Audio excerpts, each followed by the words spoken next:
Bismillahirrahmanirrahim.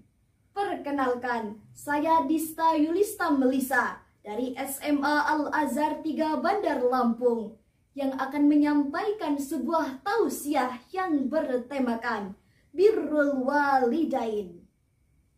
Assalamualaikum warahmatullahi wabarakatuh. Alhamdulillahillazi amarona bibirril walidain.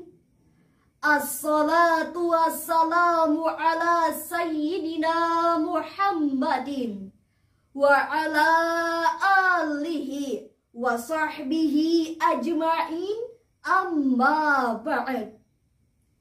Dewan juri yang saya muliakan, hadirin yang saya banggakan. Di saat fajar menyingsing dari ufuk timur, disambut kicau burung dengan nada-nada yang teratur, seakan-akan membangunkan orang yang sedang tidur dan mendengkur untuk bertafakur kepada Allah yang Maha Ghafur, yang telah memberikan manusia nikmat umur, dari yang makan bubur sampai tumbuh subur, panjang umur, hidup makmur. Tapi ingat, karena kita pasti masuk dalam kubur. Betul hadirin? Sayyidina Ali bin Abi Thalib karamallahu wajhah berkata, alaika bibirril walidaini kilaihima wa birrid dawil kurba wa birril abaid. Hendaklah kamu berbakti kepada kedua orang tuamu dan berbuat baiklah kepada kerabat dekat maupun kerabat jauh. Lebih tegas Rasulullah Muhammad sallallahu alaihi wasallam bersabda, yang diriwayatkan oleh Al-Baihaqi dalam Syu'ab Al-Iman, ridallah fi ridal walidain wa sukhtullah fi sukhtil walidain. Ridha Allah ada pada ridha orang tua, dan murkanya Allah ada pada murkanya orang tua. Hadirin, ungkapan dan hadis tersebut menjelaskan bahwa menghormati, mematuhi, menyayangi, bahkan merawat orang tua ketika lansia adalah hal yang wajib kita lakukan sebagai bakti seorang anak. Bukankah telah tercatat dalam sejarah bahwa banyak para sahabat yang dimuliakan oleh Allah lantaran kepatuhan dan taatnya kepada orang tua? Dan banyak pula orang-orang yang tersiksa, bahkan terlaknat lantaran tidak patuh dan tidak taatnya kepada orang tua. Pertanyaannya, bagaimanakah keadaan anak terhadap orang tuanya saat ini? Alhamdulillah, masih banyak anak yang peduli kepada orang tuanya. Masih ada remaja yang patuh kepada orang tuanya. Bahkan masih banyak pula pemuda-pemudi yang mau merawat orang tuanya ketika lansia. Namun di sisi lain hadirin, masih ada anak yang tidak mau mendengarkan perkataan orang tuanya. Acuh tak acuh ketika disuruh, melawan ketika disuruh membaca Al-Quran, lari ketika disuruh mengaji, minggat ketika diajak sholat, suka marah dan membantah ketika diperintah, bahkan mencaci dan memaki ketika dinasehati.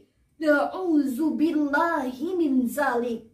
Pantas jika orang tua merasa tersakiti.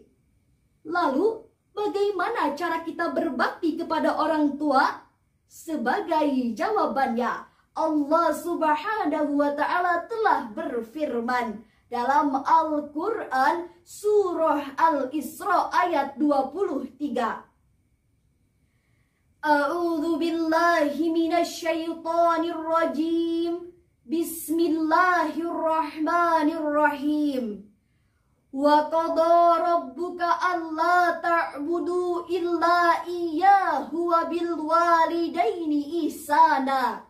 Imma yablughanna indakal kibaru ahaduhuma aw kilahuma fala taqul lahuma uffin wa la tanharhuma wa qul lahuma qawlan karima. Dan Tuhanmu telah memerintahkan kepada kamu supaya jangan menyembah selain Dia, dan berbuat baiklah kepada kedua orang tuamu dengan sebaik-baiknya. Jika salah seorang atau keduanya berusia lanjut dalam pemeliharaanmu, maka jangan sekali-kali kamu mengucapkan perkataan "ah", dan janganlah kamu membentak mereka, dan hendaklah ucapkan perkataan-perkataan yang mulia. Hadirin, pernahkah terbayang di benak kita ketika kita berada dalam kandungan sang ibu, kita selalu dibawa kemanapun ia pergi. Ke pasar dibawa, ke warung dibawa, memasak dibawa, nyuci baju dibawa, bahkan ke kamar mandi pun kita dibawa. Tidak pernah mengeluh dengan susah dan letihnya, bahkan sakitnya rasa melahirkan yang nyawa pun menjadi taruhan tidak ia hiraukan. Allahu Akbar. Hadirin yang berbahagia, dengan demikian dapatlah disimpulkan bahwa 3 cara yang bisa kita lakukan untuk berbakti kepada orang tua ialah: pertama, seorang anak hendaklah memuliakan orang tua. Yang kedua, seorang anak tidak boleh membentak ataupun menghardik orang tua. Yang ketiga, hendaklah seorang anak mematuhi setiap perkataan orang tuanya. Sekian dan demikian, mohon maaf atas kehilapan dan terima kasih atas perhatian. Tak ada tuyul yang tak botak, tak ada bisul yang tak bengkak. Muliakanlah orang tua dengan akhlak yang bijak. Jangan sekali-kali membentak dan memberontak. Wassalamualaikum warahmatullahi wabarakatuh.